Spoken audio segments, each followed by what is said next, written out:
Монгол улсын засгийн газар эрүүл мэндийн яамнаас насанд хүрсэн эрүүл мэндийн даатгуулагч бүрийг урьдчилан сэргийлэх үзлэгт хамруулж эхлэв байна. 18-аас дээш настай даатгуулагч та өөрийн нас, эрүүл мэндийн эрсдэлд үндэслэн урьдчилан сэргийлэх үзлэгийн багцыг сонгон хамрагдах боломжтой.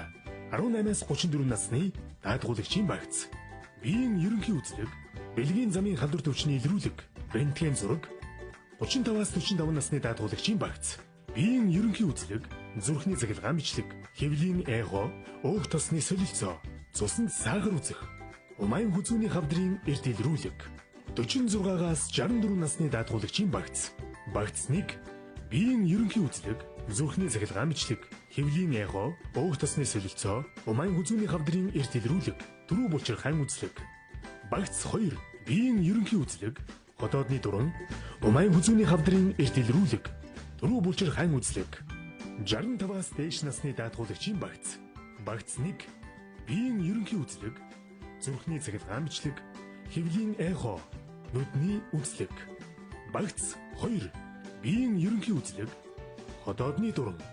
Та биеийн ерөнхий үзлэг хийж буй эрүүл мэндийн байгууллагад очиж хамрагдана. Хэрв та түр оршин сууж байгаа бол ойр орших эрүүл мэндийн даатгалын гэрээ тэмдэглэгээр үйлчлүүлээрэй. Даатгуулагч та урьдчилан сэргийлэх үзлэгтэй идэвхтэй хамрагдаж эрүүл мэндээ эрсдлээс хамгаалаарай. Эрүүл мэндийн даатгалын ерөнхий газар. За үчийн мэнд эрхэм үзэгчтэй иргэдийн эрхзүйн боловсролд хуулийн шууд нэвтрүүлэг эхэлж байна. Тэгэхээр сая бидний та нарт үзүүлсэн энэ шторкноос яг ямар сэдвийг өнөөдөр хөндөх гэж байна вэ гэдэг бол ойлгосон баг. Тэгэхээр эрүүл мэндийн урьдчилан сэргийлэх үзлэг гэдэг. Эрүүл мэндийн даатгалын сангаас одоо яг санхүүжүүлж энэ үзлэгийг бол манай орон даяар бол эхлээд байгаа. Ингээд манай өнөөдрийн нэвтрүүлэгт оролцож байгаа зочноод танилцуулъя. Эрүүл мэндийн даатгалын ерөнхий газрын тусламж үйлчилгээний чанарын газрын ахлах мэргэжилтэн Баяр болд өнөөдөр манай нэвтрүүлэгт оролцож байна. Ингээд студийн 70127005 гэсэн шууд утсаар эрүүл мэндийн урьдчилан сэргийлэх үзлэгтэй холбоотой үзэгчдийн одоо сонирхсан асуултад бас шууд хариулах юм байгаа. Ингээд бидэнтэй хамт байж бидний өнөөдрийн нэвтрүүлгийг хүлээн авч үзнэ үү гэж танд энэ нойроо мэндийг хүргье. Тэгэхээр эрүүл мэндийн урьдчилан сэргийлэх үзлэг гэдэг. Сая бол энэ шторкноос харахад бол яг насны ангиллаар яг ямар үзлэгт одоо онцлогонд хамрагдаж болох вэ гэдгийг бол харуулсан байгаа тийм. Тэгэхээр одоо нийтийг хамарсан биш, ингэж насны онцлогоор ялгаж одоо ингэж үзлэгт хамрагдах нь ямар ач холбогдолтой вэ? За эрүүл мэндийн даатгалын хуулинд маань болохоор даатгуулагчийг нас, хүйс, эрүүл мэндийн эрсдэлд үндэслээд товлолт хугацаанд урьдчилан сэргийлэх үзлэгт хамруулна гэд заасан байдаг. За энэ заалтын дагуу за энэ оны 9 сарын 28-ны өдөр даатгуулагчийг урьдчилан сэргийлэх, эрт илрүүлэх үзлэг онцлогоо шийдлгээнд хамруулах журам маань бол батлагдсан. За өөрөөр хэлбэл энэ урьдчилан сэргийлэх үзлэг маань болохоор тэр даатгуулагчийн нас, хүйс, эрүүл мэндийн эрсдэлд үндэслээд өвчнийг нь эрт үед нь илрүүлэх. За мөн үүнээс улбалаад урьдчилан сэргийлэх үзлэгт хамруулах ийм товлол баталсан төрийн захиргааны төв байгууллагын шийдвэртэй яг уялдаа холбоотой байгаа. За ийм учраас эрүүл мэндийн яамны сайдын 420 дугаар тушаал баталсан. Уг тушаалаараа урьдчилан сэргийлэх үзлэгийн товлол гэдэг юмыг бол батлаад өгсөн. Хэдэн насны даатгуулагч одоо яг ямар шинжилгээнд хамрагдах шаардлагатай вэ гэсэн ийм товлол гарсны үндсэн дээр одоо энэ урьдчилан сэргийлэх үзлэгийг зохион байгуулад байгаа. Энэ бол үндсэндээ бол яг Монгол улсын хүн амын одоо өвчлөлт, нас баралтын одоо 5 юуны шалтгааныг тэргүүлэх 5 шалтгаанаас үндэслэн гэж байгаа шүү дээ.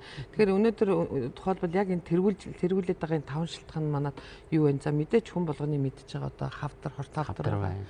Зүрх судасны өвчин байна. За энэ зүрхний судасны өвчин түргээд байгаа тэр цусны даралт ихсэх байна. Тийм ээ.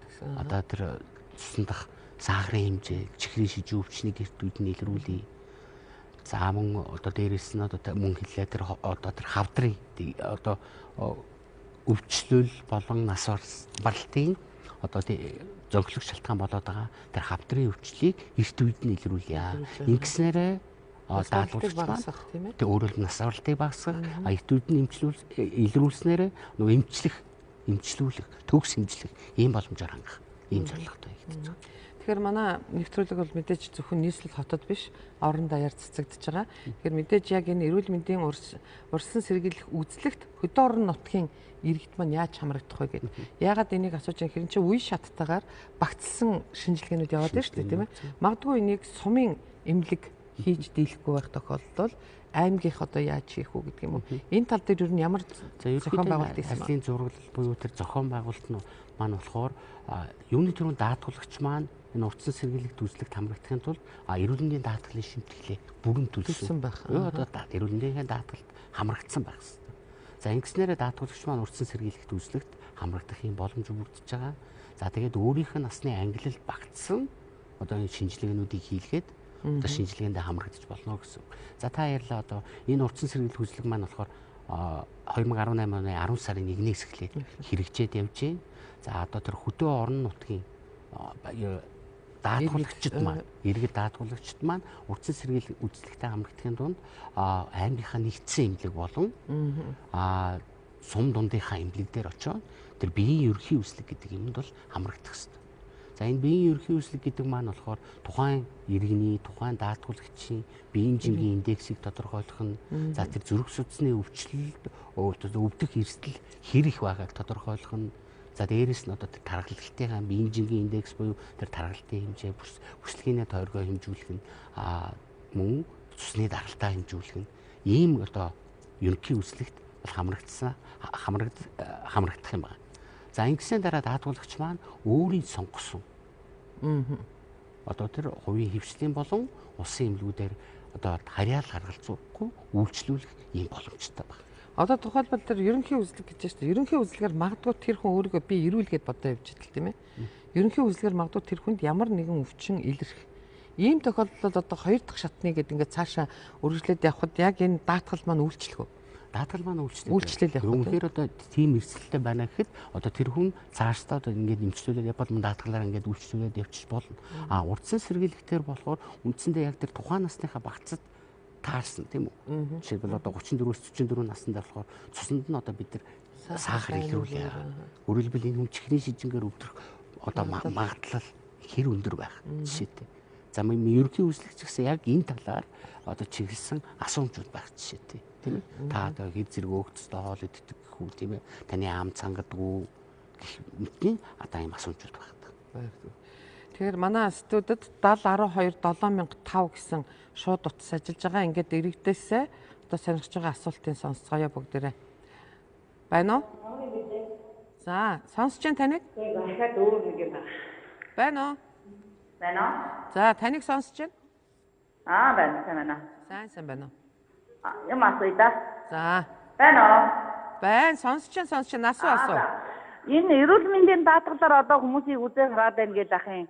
Яг ясан дээр би ерөөсөө үзүүлж харуулж чадахгүй байна. За. Хаана байдаг вэ? Хамтар судлалаар эрүүл Монгол хүн гэдэг ирэлгний шинжилгээ өгөөд авсан. Та бол ерөөсөө тэр манайдаар шинжилгээ өгөх боломж байхгүй. Тэр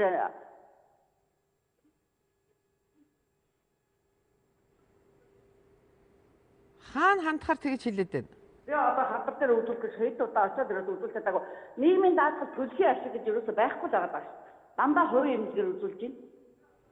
Аль эмнэлэгт хандахаар одоо тийм хариулт өгöd байна. Хамтар судлалаар хэдэн л удаа очлоо. Одоо үүдэнд нь очиод ойжуулаад за одоо би ингээд шинжилгээ өгч гэх юм аа. Илгнийхээ үйл ажиллагааг үзүүлчих гэх юм аа. Би одоо маш хүнд шаралсан. Илгний өөрчлөлттэй ингээд явахаар намайг одоо тоодог хүн байдгүй юм байлаа. За ойлголоо. Тэгэхээр энэ удаад бол энэ чинь нөгөө 3 дахь шатлалын эмнэлэгт хандж байгаа юм байна те шууд те. Тэгэхээр ийм тохиолдол яадаг юм? Яагаад энэ хүнийг эрүүл мэндийн даатгалаар нь үйлчлэхгүй байгаа юм бол тийм. Ирэх маань эхлээд өөрөө одоо яг зохисоор бол эхлээд өрхийн эмнэлэг дээр очино.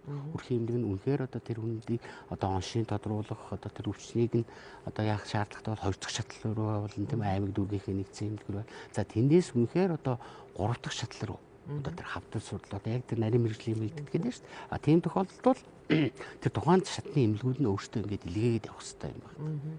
Тэгэхээр хавтар судлал маань гэсэн хавтар судлалын үндэсний дүн маань гэсэн одоо шууд анханаас ирээд би өөрөө одоо ингээд өвчлөлтсөн тийм ээ. Би өөрөө хайжсан гэсэн тэр маань өөрөө тэр эмнэлэг маань өөрөө ачаалттай байгаа. Тэр зөвхөн одоо нийслэлийн хэмжээнд биш улсын хэмжээнд тийм ээ. Одоо тэр лавлгаа шатлалын тусан үйлчлэгийг үзүүлж байгаа шүү дээ. Тэгэхээр одоо ингээд шат шатандаа хандаад явбал эрүүл мэндийн даатгалаараа ингээд үйлчлүүлээд явах боломж байна. Зөв. За дараагийн үзэгчтэй холбогдъё. Байна уу? Байна уу? За таныг сонсож байна. Клиптэй холбогдвоо. За тэглээ. За шууд клиптэй холбогдчихё. Би Тэгжээ. Та асуултаа асуугаарай. за маш сайхан байна. Би шууд алтан цэцэггүйтэй холбогдоод энэ хүнээс юм асуух гэдэг. За. Байна уу? Байна сонсож байна. За сайн байна уу та? Байна уу? Байна. Та асуултаа асуу. Их боловсролтойгоо Монголын минь араажуу сайн байна уу гэж манай Монголын имэн бэ сайн байна шүү. За За баярлалаа. сайн байна. За энэ буйны чигтээ баяр болтгоогоос асууя. Юу манай Монгол энэ нэг даатгал эрүүл мэндийн даатгал гэдэг юм жанхуу болоо юм а болох хэрэгтэй байна. Тэгэхээр юу гэж хэлэх гээд ирв та бичээд ав. Ерөөсөө Английн эрүүл мэндийн тогтолцоо, Английн даатгалын тогтолцоо, Англи улсын эрүүл мэндийн ард түмний хайрлсан тэр үзэл бодлыг л манах, тэр хуулийг л манах нутагтаа буулгаад хуулсан байх гэсэн ванлийн юм байна. Хүн өвдөхгүй, хүний төлдөө зүтгэдэг болно. Үнэхээр энэ бол гайхалтай юм байна. Ер нь манайхан сайн муу ус гэж яриад идэг тэр Америкуудаа сайн мийг нь хуулж та. Тэнд чинь баярлалаа та. Америкт хүмүүс яагаад өндөр наслаад байна. За баярлалаа. За яриад байгаа энэ урьдчилан сэргийлэх арга үзэл гэдэг энэ гол юм бол ерөөсөө угаасаа энэ тогтолцоонд байгаа. За баярлалаа. Сайд боловсролд хийгээд энэ чичнээн олон эрүүл мэндийн сайд огцорвоо. Тийм үү? Тэгэхээр Бямбын 93 гэрдэн туван дараагийнхаа үзэгчтэй холбогдъё. За баярлалаа. Өөрийн чинь саналыг бол бид нар сонслоо. Тэгэхээр үзэгчтэй хэлэхэд бидний бас нэвтрүүлэг хугацаатай.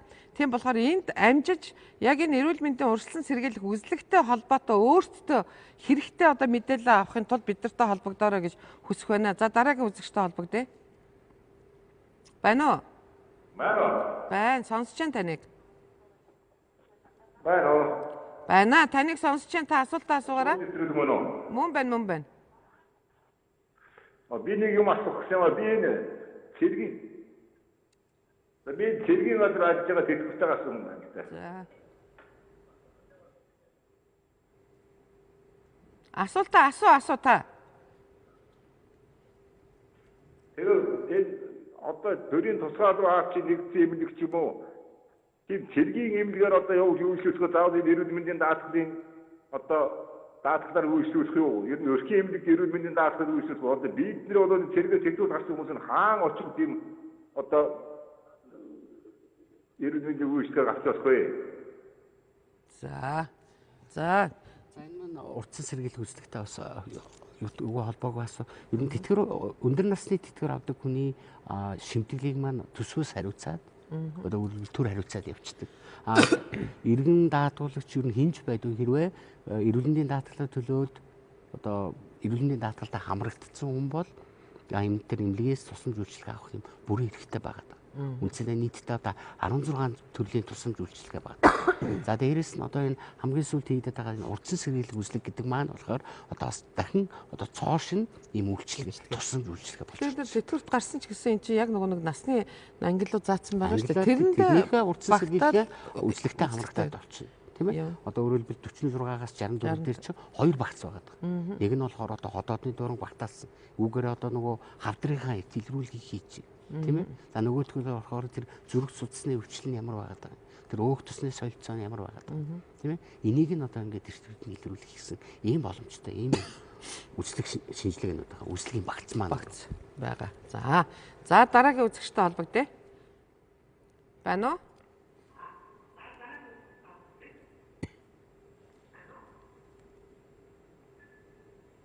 Байна уу? За таныг сонсож байна.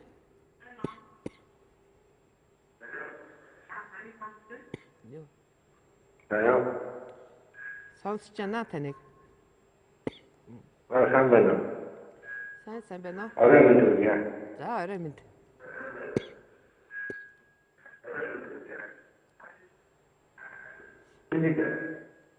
Эмнэлэг чивчүүцэг үнэндээ юм.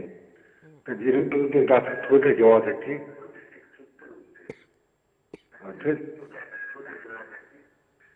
Тэгээд боддын Түрүүс ямар шоуны үйлчлэл үзүүлэх вэ? Би сонь санагдаж байна. Сонсогдож байна уу?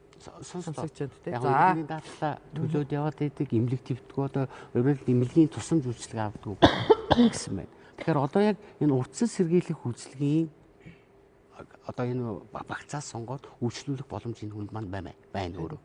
Энэ хүн өөрийгөө ирүүлгээд бодоод яваад идэг. Магадгүй одоо тэнд одоо ямарваа нэгэн өвчлөх эрсдэл байж болно. Тэгэхээр энэ даатгуулагч би юу гэж зөвлөх вэ гэхээр та одоо урдсан сэргийлэх үйлчлэгтэй хамрагдаарай. Өөрийнхөө насны багцанд сонгосон тэр шинжилгээнүүдийг хийлгээрэй. Ингээд ерөнхий дүгнэлтээ аваарай гэж зөвлөх байна. Тэгэхээр ер нь хүмүүс одоо саяны насны ангиллыг бол бүгд мэдж байгаа бах. Сая манай шторкон дээр харагдчихсан шүү дээ, тэ. Тэгэхээр өөртөө бол одоо ингээд өвдөхөө хүлээгээд суух биш тийм ээ. Ерөөсөө л урьдчилан сэргийлж одоо энэ үзлэгтэй хамрагдаж эрт онцлуулснараа бол бид нар бас өвчлөх магадлал бага шүү гэдгийг бас илтэлрүүлж ингэснээрээ нөгөө өвчнийг маань одоо эмчлэх одоо тэр маань ч гэсэн одоо бас хөнгөн хурдан хэлбэрээр өгдөө шүү дээ. За дараагийн үзэгчтэй холбогдъё. Байна уу? Байна уу? За таныг сонсож байна. За тийм цэнгэлтэй дургийн хүн байна. За тэгээд яг амьдралын шалгалт энд байгаа хасаа байсангаа зарцсан л да. Тэгтээ ингээд байр хөдлөд ингээд явж байгаа. Тэгтээ нөгөө хөлсөж байгаа байрсын үндсэн байршин биш болохоор нөгөө хаягаас хилжүүлэхгүйгээр паспортын хаяг яг тэр нөгөө хаягаараа яваад байгаа. Тэгтээ би өрсөн сэргийлэх хөдөлгөөн өрхийн эрхлэндийн төвдөр очиод авах гэхээр танах эндээс нөөцсөн байдаг. Хаяг өөр гэж юу? Төр оршин сухаар тийм. Байна уу? Тасарсан байгаа мó та тийм.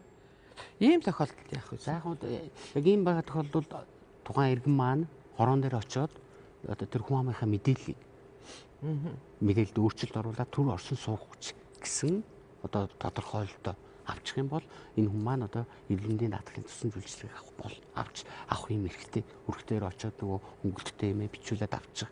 За урдсан сэргийлэх үйлчлэгтэй холбоотойгоор болохоор бид нар бол ямарваа нэгэн харьяалал харгалзахгүйгээр даатгуулагч маань тэр биеийнхээ ерөнхий үйлчлэгт хамрагдах ийм боломжтой баг. Магадгүй нэг одоо Хөвсгөл аймгийн иргэн одоо нийслэлд явж байгаа урдсан сэргийлэх үйлчлэгт хамрагдъя гэх юм бол одоо тэр төр оршин сууж байгаа дүүргийнхээ эрүүл мэндийн төв дээр очиод биеийнхээ ерөнхий үйлчлэгт хамрагдаад тэгээд ингээд цаашдаа одоо нийтдээ улсын хэмжээнд 156 эрүүл мэндийн байгууллага энэ урдсан сэргийлэх үйлчлэгийг маань явуулж байна. Өөрөөр хэлбэл интернет эмнэлэг одоо тийм ээ ийм томоохон эмнэлгүүд энэ урдсан сэргийлэх үйлчлэгийг маань бол хийгээд явж байгаа. Ингэснээр одоо даатгуулагч маань өөрөө тэр эмнэлгээ сонгоод үйлчлүүлэх боломжтой. Хамгийн гол нь эрүүл мэндийн даатгал бол одоо даатгалаа бүрэн төлсөн байх хэрэгтэй тийм ээ. Одоо зөвхөн ганц тийм шаардлага даатгуулагчийн зүгээс бол тавигдчихж байгаа. Тэрнээс яг ингээд сая хэлж штэ тийм ээ харьяалал хамаарахгүйгээр харгалзахгүйгээр одоо урдсан сэргийлэх үйлчлэгтэй бол хамрагдаж болно гэж. За тийм болохоор төр орсон сууж гэнэ үү одоо байнга орсон сууж гэнэ үү гэдэг нь бас хамаагүй юм байна шүү гэдгийг бас иргэд мэдчих ёстой юм байна. За дараагийн үзэгчтэй холбогдъё. Байна уу? За байна сонсож байна.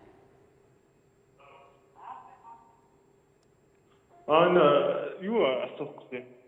Энэ нийгмийн даатгал эрүүл мэндийн даатгал төлдөг мөртлөө яг нэг оршин суугаа хаягийн тодорхойлолт нь одоо нэг өөр газар дээр байдаг. Тэгэхээр заавал тэр дүүрэгтээ үзүүл гэдэг. За энэ одоо бас сая л асуусантай төстэй байна тийм байна.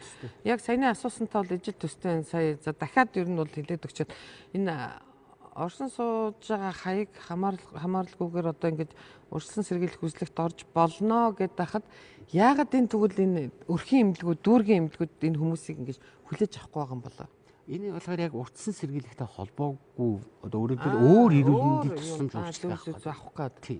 Урьдчилан сэргийлэх үйлчлэгтэй маань холбоотойгоор програм хангамж бол хийгдсэн байгаа. Тэр бол хүний тухайн иргэний иргэншлийн дугаараар одоо хүн амын мэдээллийнхээ сангаас одоо тэр хаягийнх нь байршил тийм ээ одоо гэр бүлийнх нь байдал за мөн нийгмийн даатгалын юунаас болохоор мэдээллийн сангаас болохоор тэр хүний эрүүл мэндийн даатгалын шинтгэл төлөлт гэдэг зэрэг олон юунуудаас мэдээллийн сангуудаас шүүх хэрэгтэй юм байна тийм ээ.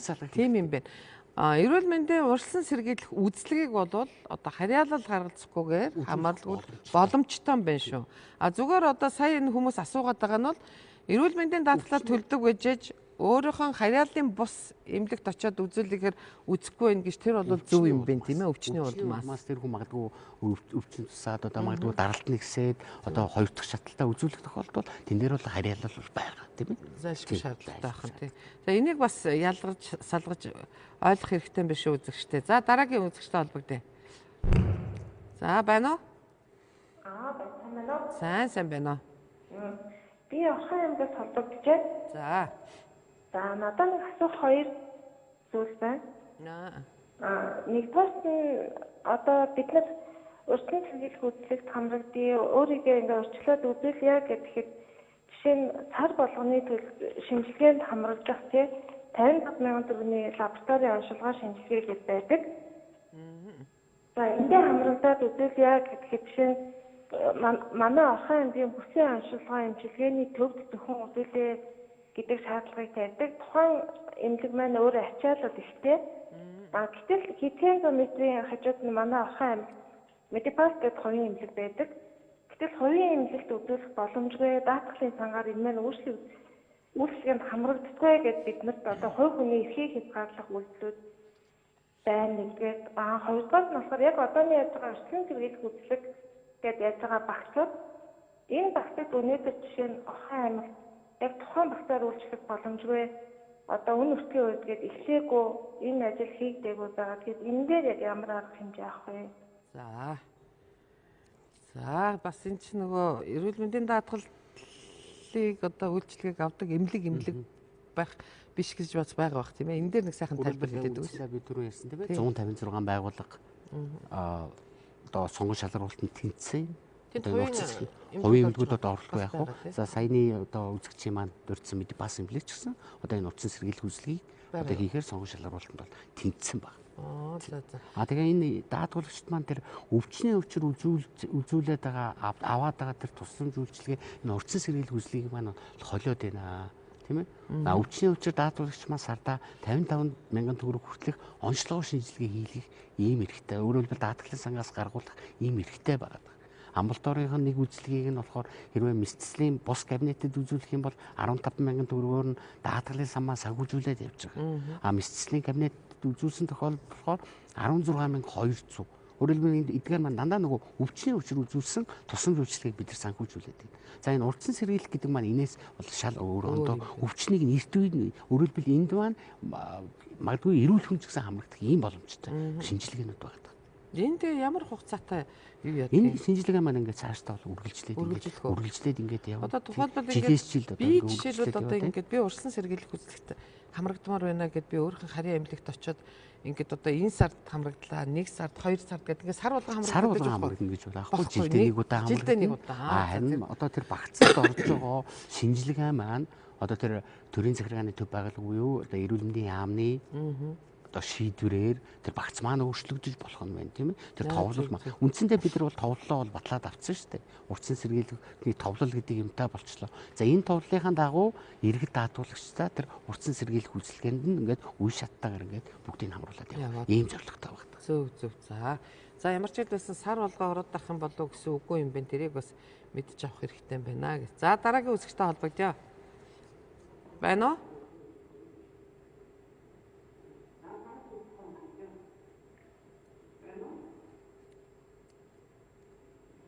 Байна уу? За сонсож байна. За тасарчлаа.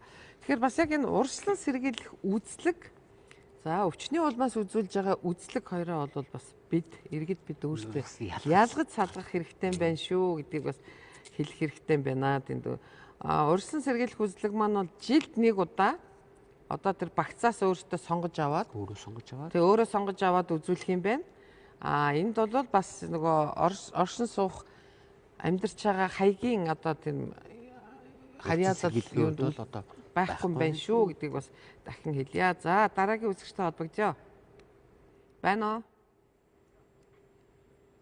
Байна уу? Байна. Сайн байна уу? За тань. Би юм асуух юм аа. За асуу. Энэ би тэр эрдэмтний нэг эмнэлгийн нэр хэллээ шүү дээ тэр. Тэнд очиод энэ урьдчилан сэргийлэх үзлэгт орё гэхээр тэр манайх бол ойчтой одоо ухаанда би энэ 7 хоногт үзүүлчих гэхээр тэр эмнэлэг хүн сүртэл гаргаад ерөөсөө тэр хүлээж авдаггүй. Энэ талаар бас хэлж ярьж өгөө сайн байна. За тэгэхээр Орхон аймагт байгаа тэр ховын эмнэлэг үйлчилгээгээ бол ер нь их дутагдaltaй явуулдгийн байна шүү гэдгийг бас энэ ташрамд шууд нэвтрүүлэхэд одоо энэ үзэгчдээс гомдол ирж штэ. Тэгэхээр бас эрүүл мэндийн даатгалын ерөнхий газар ч гэсэн энийг бас анхааралтай авах хэрэгтэй штэ. Энэ чинь одоо шалгараад одоо энэ үйлчилгээг аавна гэж авчаад тэгээд иргэдтэй үйлчлэхгүй байвал эрхийн хураах тийм юу байдгүй юу? Ерөөд бол тэр тухайн эрүүл мэндийн байгууллагаараа үнэхээр л одоо энэ тусламж үйлчилгээг үзүүлж чаднаа л гэсэн бол даатгуулагчдад чирэгдэл үзүүлэх ийм үүрэгтэй л байна. За дараагийн үзэгчтэй холбогдъё. Байна уу? Байна. За сонсож байна. За гялс асуулт асуугараа манай нэвтрүүлэг дуусах талдаа орох гэдэг шүү. За. Би нэг юм асуух юм аа. За. Би 2-3 ахиж эмнэлэгт нойр булчирхаан хурц өргөслөөр хэвцэн. Тэгээд тэр үед бол нойр булчирхаан намдах болон ходоод хавсарсан гэсэн онцлогоор хэвцэн боловч гаднаас маш их юм тариа авсан. Тэгээд эргээд тэрийг нэхэмжилдэг гэдэг тэр үйлчлэлгүй юм байлээ. Эрүүл мэндийн даатгалаар олгож байгаа юм дутуу бараг тэр юм чин тариа чин ноошба гэхэд байдаггүй. Нойр булчирхаан өвчин намдаадаг тариа гэхэд байдаггүй. Тэр туслаар хийдэг тэр тариаг дандаа гаднаас авч исэн. Тэгсэн хэрнээ эргүүлээд нэхэмжлэх гэхээр хүлээж авдаггүй. Энэ бол ойлголоо асуултын. Энийг гялс хариултанд хэлээд өгч энтэй ямар хуулийн дээр болохоор бас гинтэй холбоотой заалт байгаа. Зайлшгүй шаардлагаар өвчний төвөнд бичсэн ийм тариа ороох боох материалыг даатгуулагчаас гаргуулсан бол зах зээлийн дундаж үнээр тооцсон даатгуулагчид буцааж олгоно гэсэн ийм эмнэлэг буцааж олгох. Тэгвэл бас энийг эмнэлгийн хариуцлага манай өвчтүүд бас тийм ээ иргэд анхаарах хэрэгтэй. Өвчний түүхэнд эмч бэлдсэн, зайлшгүй бэлдсэн тохиолдолд тэр эмийг та гаднаас авчирж, эмчлүүлж, хэрглэж байгаа бол энийгээ эргүүлээд одоо тухайн эмнэлгийн байгууллагаасаа хэмжилж авах хэрэгтэй.